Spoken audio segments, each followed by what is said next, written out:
Ark of Osiris is an alliance-based game mode in Rise of Kingdoms where two teams of up to 30 players verse each other to decide the victor. The victor is decided based on which team has the most points by the end of the match.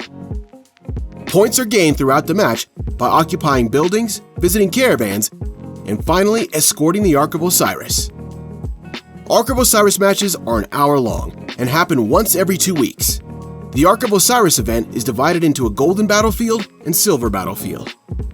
Top 20 alliances in terms of power in the Kingdom Power rankings can fight in the golden battlefield, while other alliances can fight in the silver battlefield.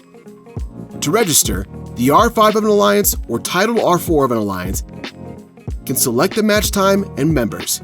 So if you want to join your alliance's team, be sure to message your leadership.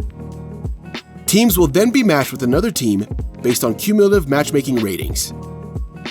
Your power will count towards your team's matchmaking, so be sure to show up or else your team will be at a disadvantage. Leadership will also have to select skills to use during the Ark of Osiris matches. Skills have a timed effect which can help your team with the game, so it is important to choose the right skills and to know when to use them.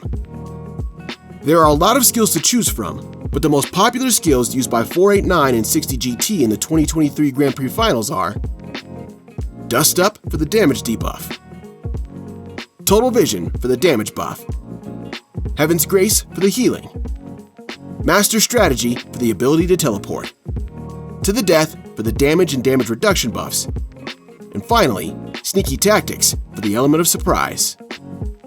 Keep in mind, there was a recent change to the skill system, adding new skills and readjusting existing ones. So be sure to subscribe to the channel and watch the upcoming 2024 Osiris League playoffs to look for any changes in the skill meta. On day of the Ark of Osiris match, be sure to listen to your team leaders, as they should have a plan ready, including when to join the match. The order that players join the match dictates how close to the front you are. So, teams opt to have their starting rally leaders as well as players that do not have the first teleports to an obelisk to enter the game first. These players will then get as near as front of their starting area as possible, reducing the walk times for those players. When the timer goes to 0 and the game starts, there will be 2 obelisks and 3 outposts per side that can be captured. Shortly after, the 2 shrines and 2 altars open as well. These are the structures that you will have to defend and attack, which will award your team points. As a tip, altars give the most points, so it is best to focus on defending and holding your own altar, while attacking and flipping your opponent's altar because that will give you the best point value. The first Ark spawn at the 45-minute arc, where teams have the choice to fight against each other for Ark control.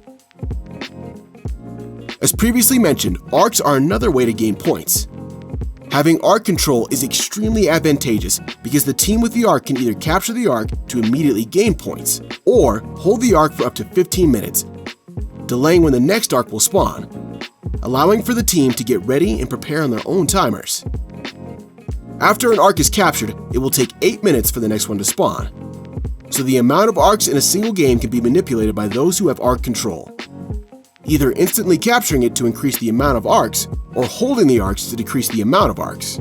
Keep in mind, every Ark increases in terms of value by 500 points, first Ark being 3k points, second Ark being 3.5k, with the trend continuing on.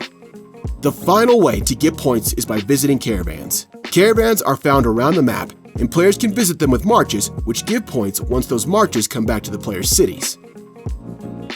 One tip is to make sure your caravans make it back to your city, or else the points you gathered will not count. These 3 ways of getting points are how to win an Ark of Osiris game. At the end of the game, whichever team has the most points will be crowned as the winner. Both teams' players will get certain rewards based off their contribution to the match. If you get 10k plus individual points, you will get the maximum amount of rewards, which include gold heads, gems, speed ups, and more. If you win the match, you have more rewards, doubling the amount of gold heads, gems, and speed ups that you get, so it is super value to play Ark of Osiris and try to win the game. The game ends there, but if you want to take it to the next level, you can sign up for Osiris League, which serves as the ultimate proving grounds for the world's greatest Ark of Osiris alliances, putting you against the best teams in the game. Then, the winners of Osiris League play against each other in the Grand Finals, to prove which team is the best in the International Rise of Kingdoms server. Finally, there's the Grand Prix, which last season combined both the International server's best teams with the Chinese server's best teams to decide which team is the best Osiris League team in the world. If any of that interests you, be sure to subscribe to the channel and turn on post notifications, as we will be casting live matches during the Osiris League, Grand Finals, and the Grand Prix season. Best of luck with your matches, and see you on the field!